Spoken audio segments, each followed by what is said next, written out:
పెళ్ళైనా పండగైనా వేడుక ఏదైనా పట్టుచీరల ప్రత్యేక వేదిక వారాహి సిల్క్స్. సుమన్ టీవీ ప్రేక్షకులకు నమస్కారం. ప్రస్తుతం మనతో పాటు ఉన్నారు ప్రముఖ జ్యోతిష్యులు బ్రహ్మశ్రీ చేబిఎం కిరణ్ శర్మ గురువు గారు మనతో పాటు ఉన్నారండి. వారితో మాట్లాడదాం. ఆగస్టు 13 నుంచి శ్రావణ మాసం మన మహిళలందరం కూడా ఎంతో ఆర్భాటంగా చేసుకుంటాం కదా. అసలు శ్రావణ మాసం వైశిష్టత ఏంటి గురుగారు అలా చెప్పేస్తారని వినిద్దాం. గురుగారు నమస్కారం. గురుగారు అఖండ లక్ష్మి సౌభాగ్యవతి నాన్న. ధన్యవాదాలు గురుగారు. ఫస్ట్ నాకు ఒక చిన్న అంటే మేము బ్రేక్ చేస్తున్నాను కాదు, నాకు ఉన్నటువంటి ఒక నేను అతిశయోక్తి కాదు, ఈ మధ్య కాలంలో చూసిన యాంకర్స్లలో చూసినటువంటిది ఈ అమ్మాయికి నేను శిరస్సు వంచి నమస్కరించే స్థాయిలో అమ్మాయి ఉంది. ఎందుకంటే నా కులంతో సంబంధం లేదు, అసలు నుదుటిన కుంకుమ పెట్టినటువంటి అమ్మాయిల్ని ఈ మధ్యకాలం చూసినట్టు ఎరిగింది లేదు. నేను ఈ మధ్యకాలంలో యాంకర్స్ని అంటే మిగతా వాళ్ళని తప్పు పట్టట్లేదు, అంటే ఒక మంచి విషయాన్ని అప్రిషియేట్ చేయడంలో నేను ముందుంటాను. కాబట్టి ఈ చిరంజీవికి ఎటువంటి సత్కార్య సిద్ధి పొందాలని, తొందరలో అభివృద్ధి ఆనందపదంగా ఉండాలని మనస్ఫూర్తి కోరుకుంటూ, ఎందుకంటే చిన్నపిల్లైనా సంస్కారానికి శిరస్సు వంచి నమస్కరిస్తున్నాను. నుదుట కుంకుమ పెట్టుకున్నటువంటి అమ్మాయిలను ఇంతవరకు చూడలేదనేది 100% నిజం. నేను చూడలేదు ఇప్పటివరకు అయితే. యాంకర్ల ద్వారా నేను ఎవరిని యాంకర్ తప్పట్టు క్షమించండి, మీరు ఎవరు నొచ్చుకోవద్దు, అందరు నాకు ఇష్టమే. కానీ ఒకంత మెరుగైనటువంటి లక్ష్మీప్రదంగా ఉన్నటువంటి అమ్మాయి, ఇది సంప్రదాయం, ఇదే సంప్రదాయం. దీన్ని పాటిస్తే మన సుసంపన్నం. అమ్మాయి పాడిన మాటల్లో ఒక విషయం, మీరు శ్రావణ మాసం అందరికీ మనందరికీ ఇష్టమైనటువంటి మాసం, ఇది నిజమే.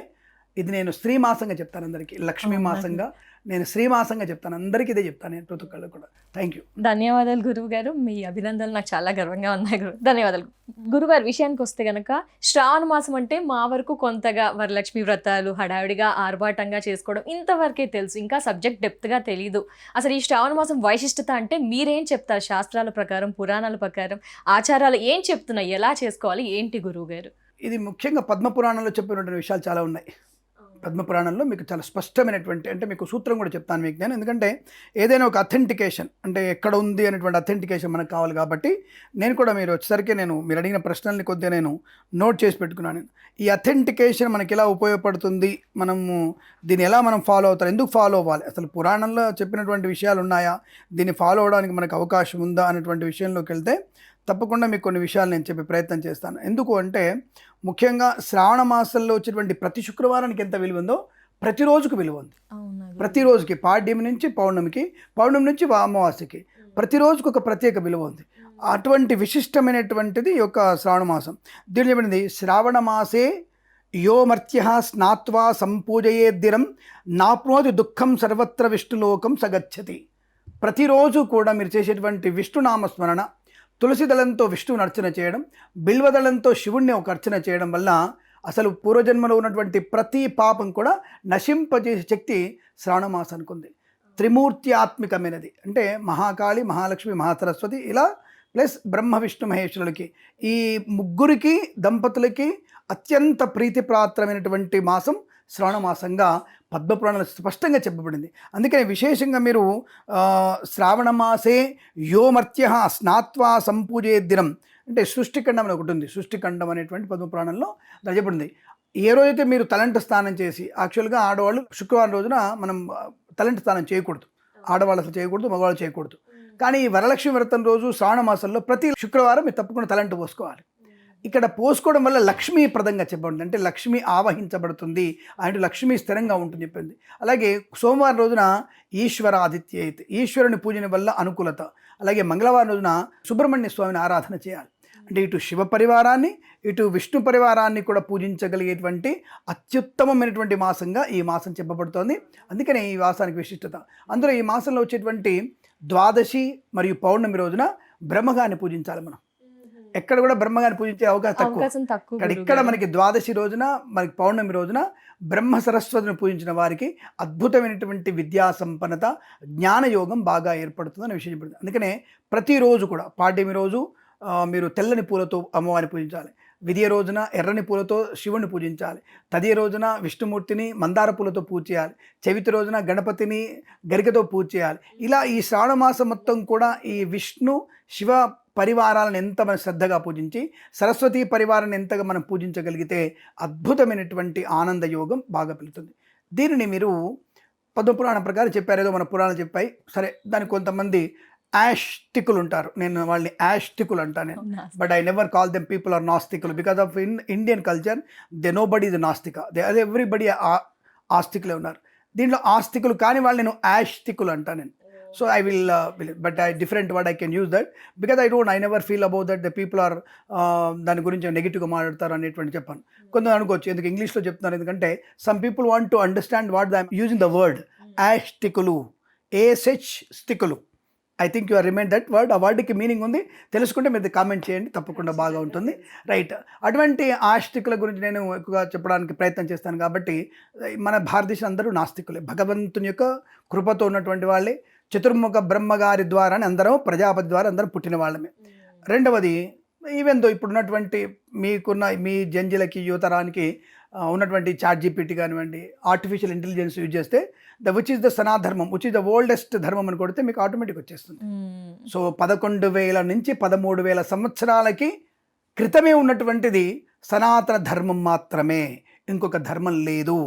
ఇది క్లారిటీ. ఇవన్నీ కూడా పుట్టుకమైనటువంటి, అంటే ద అదర్ మతాలకి పుట్టుక ఉంది, there is date of birth the other కమ్యూనిటీకి, బట్ మన సనాతన ధర్మానికి పుట్టుక లేదు, ఎక్కడ పడదు. యూ కెనాట్, మీరు చూపించగలిగితే నేను మాట్లాడతాను, ఎవరైనా సరే చూపించగలిగితే అలా డేట్ ఆఫ్ బర్త్ చూపించాను. I will give the other కమ్యూనిటీకి విత్ డేట్ ఆఫ్ బర్త్ ఇస్తాను నేను. I just give with your helping with ChatGPT or AI కావచ్చు, వాళ్ళ పుస్తకాలనే ఉంది కాబట్టి ఇవన్నీ చెప్పగలుగుతాను. అంటే ఎందుకు గొప్పగా చెప్తాను అంటే ప్రతిరోజు మనకు ఒక ప్రత్యేకమైనది అని చెప్తాను నేను.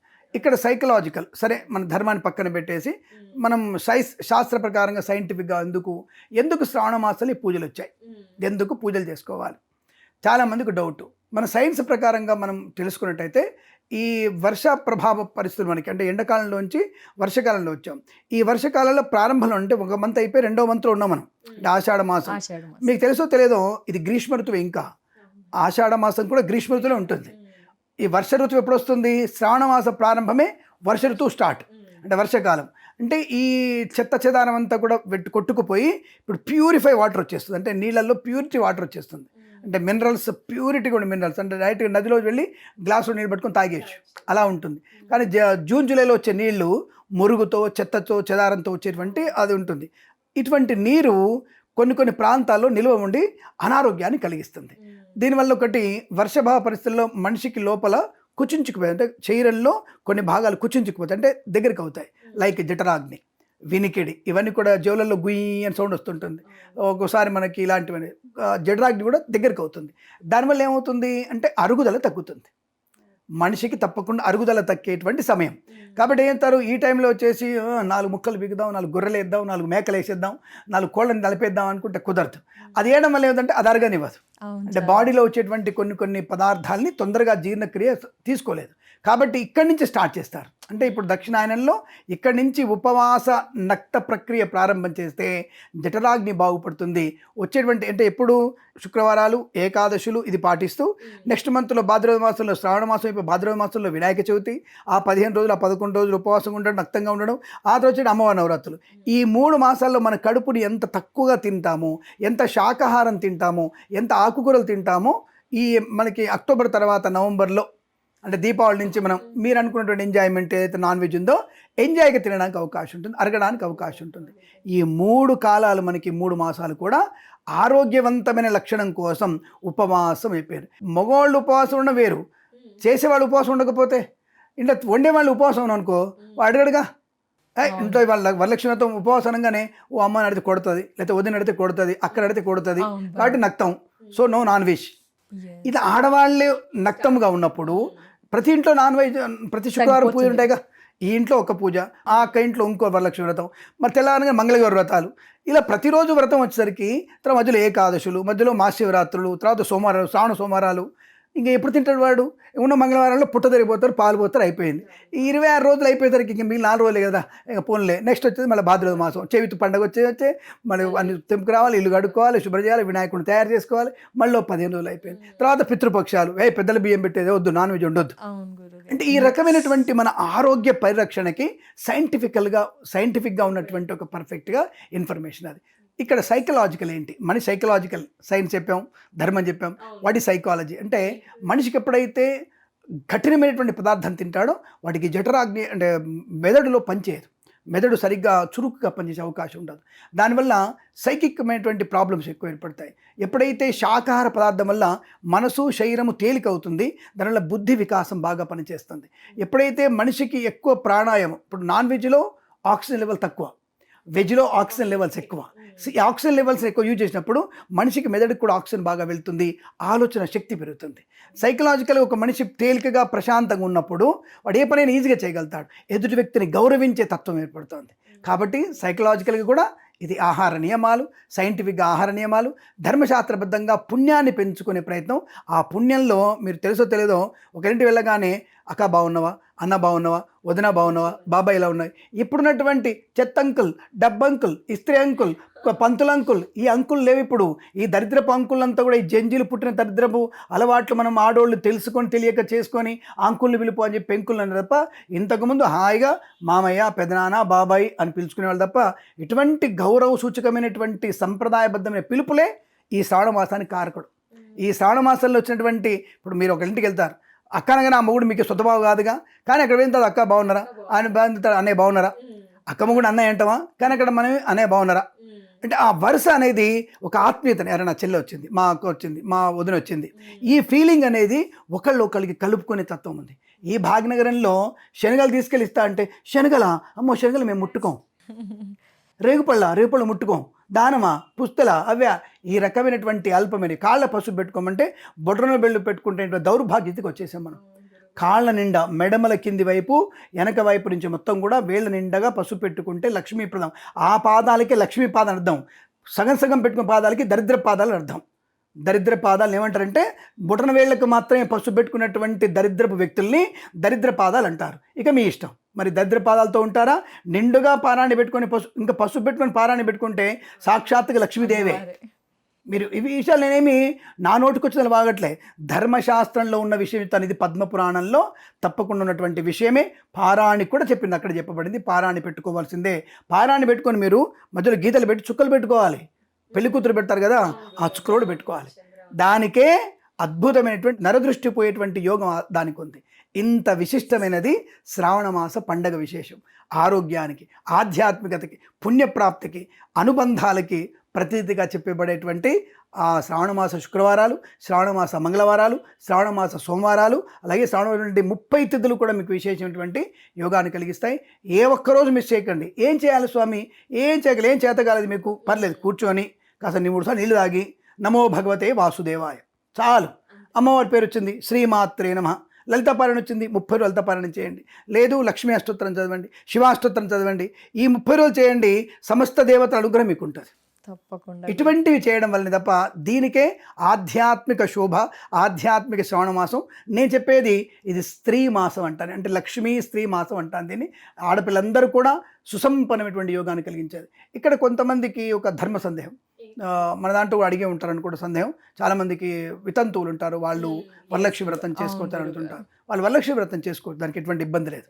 కానీ కుంకుమ ధరించడం, కుంకుమార్చన చేయొచ్చు, కుంకుమ ధరించకూడదు, వాళ్ళు తోరం కట్టుకోకూడదు, వాళ్ళు కొన్ని మంగళప్రదమైనటువంటి వస్తువుల్ని వాళ్ళు తలకు కానీ ఒంటికి కానీ ధరించకూడదు. మరి కుంకుమ చేసిన వాళ్ళు కుంకుమ పెట్టుకోవాలి కదా అన్నటువంటి భావంతో పొరపాటున పెట్టుకునేటువంటి ప్రయత్నం చేయకూడదు, అది మంగళప్రదం. ఇక్కడ మళ్ళీ కాంట్రవర్సీ, ఎందుకంటే నేను కాంట్రవర్సీని క్రియేట్ చేసేది నేను, దానికి సమాధానం నేను కూడా చెప్తాను. నేను కాంట్రవర్సీ ఏంటంటే, ఏమండి ఆడవాళ్ళు వితంతులు అంటారు, మగవాడు కాదా, మగవాడు పెళ్ళం చచ్చిపోతే ఏం చేస్తారు, చాలా మందికి డౌట్ వస్తుంది. నిజం చెప్పాలంటే భర్త చనిపోయినటువంటి వ్యక్తి విధవ అయితే భార్య చనిపోయిన వ్యక్తిని విధవ అంటారు. విధవ అంటే భార్య చనిపోయిన అర్థం. ఈ యొక్క అంటే వారి వేరే పేరు ఉంది, విదురుడు అనేటువంటి పేరు వేరే పేరు ఉంది. అటువంటి వ్యక్తులని యజ్ఞానికి అనర్హులు, వాళ్ళు యజ్ఞానికి అనర్హులు. ఒంటిగా వాళ్ళు పెళ్లికి వెళ్తే అనర్హులు, వాళ్ళు వెంటిగా పెళ్లికి వెళ్ళకూడదు, పెళ్లి టైంలో ఉండకూడదు. పెళ్ళి అయిన తర్వాత మధ్యలో వెళ్ళి వెనక కూర్చోవాలి వాళ్ళు. వీళ్ళకి కూడా ఉంది, ఎందుకుంది లెస్, మగవాళ్ళు కూడా గుండు చేయించుకోవాలి, పూర్తిగా గుండు చేయించుకోవాలి. అలాగే అంగవస్త్రం అంటే ఇటువంటి వస్త్రాలే ఉండాలి. జీన్స్ వేసాం, నా పిల్లలు జీన్స్ వేసాం, టీషర్ట్ వేసాం, పర్ఫ్యూమ్ కొట్టాం, మంచి దూకున్నాం, రైబాన్ గ్లాస్ పెట్టేసి పెళ్ళికి పోయి అటెండ్ అయ్యి ఫస్ట్ రోలో కూర్చుందాం అంటే ఇంకోటి నీకు లైన్ వేసి నేను పెళ్లి చేసుకోవడానికా, అంటే ఆడపిల్ల మాత్రం లైన్ వేసి పెళ్లి చేసుకోవాలా, మరి ఆడవాళ్ళకి మాత్రం విధవ అని చెప్పేసి పక్కన కూర్చోబెడదామా? కాబట్టి వీడికి బొట్టు అర్హత ఉండదు, కుంకుమ పెట్టుకోదు, భార్య చనిపోయి మగవాడు పుట్టు పెట్టుకోదు, విభూతి మాత్రమే పెట్టుకోవాలి. ఇది స్పష్టంగా శాస్త్రం చెప్పబడింది. ఆడపిల్లకి ఎన్నైతే ఉన్నాయో మగవాడికి అన్నీ ఉన్నాయి. అయితే ఆడపిల్ల ఎందుకు కనబడదంటే ఆ పూల అలంకారము, అంటే అవతల వాళ్ళని ఆకర్షించే తత్వం. ఆడపిల్లకి ఆకర్షణ వల్ల నీకు పాతివ్రత్య దోషం ఏర్పడుతుంది. కాబట్టి అవతల వాళ్ళు కామంగా చూసినప్పుడు, నీకు ఎమోషన్ అయినప్పుడు, మన తినే పదార్థాలు అంటే కదా, కాబట్టి నీ పాతివ్రత్య దోషం ఏర్పడుతుంది. అదే ముఖ్యమైనది. ప్రాణమా పాతివ్రత్యం అంటే పాతివ్రత్యమే. మొగోడికి కూడా, మొగోడు పోయి అడ్డమే తిరగమని చెప్పలా, నువ్వు సానికుంపలో పోయి తిరగమని చెప్పాలి. వీడిని కూడా నువ్వు ఏకభక్తి వ్రతమే ఉండాలి. నీకు అదే భార్య, అదే అంతే. చనిపోయింది 12 చనిపోయింది, వదిలేసే, ఎంత అయిపోయింది, నీ పిల్లలు లేరు, వదిలే. నిస్సంగత్వం, అక్కడే సన్యాసించిపోవాలి. నువ్వు నీ భార్యని మనసులో పెట్టుకోవాలి. అదే రాముని తత్వం. ఈ శ్రావణ మాసంలో ఇటువంటి ఉపవాసాల నక్తాల క్రియలన్నీ కూడా ఇటువంటివి నేర్పిస్తాం. మనకి సాత్విక చింతనని, తాత్విక బోధనని కలిగించేవే శ్రావణ మాస వ్రతాలుగా చెప్పబడుతోంది. చాలా చాలా ధన్యవాదాలు గురువు గారు. శ్రావణ మాసం విశిష్టత చాలా చాలా వివరణ, అద్భుతమైన వివరణ అంతా కూడా మాకు మా వ్యూయర్స్కి అందించినందుకు శతకోటి ధన్యవాదాలు గురువు గారు. నమస్కారం. అఖండ లక్ష్మి సౌభాగ్యవతి భవ. శుభమస్తు, లోక కళ్యాణమస్తు. ప్రేమతో మీ కిరణ్ శర్మ.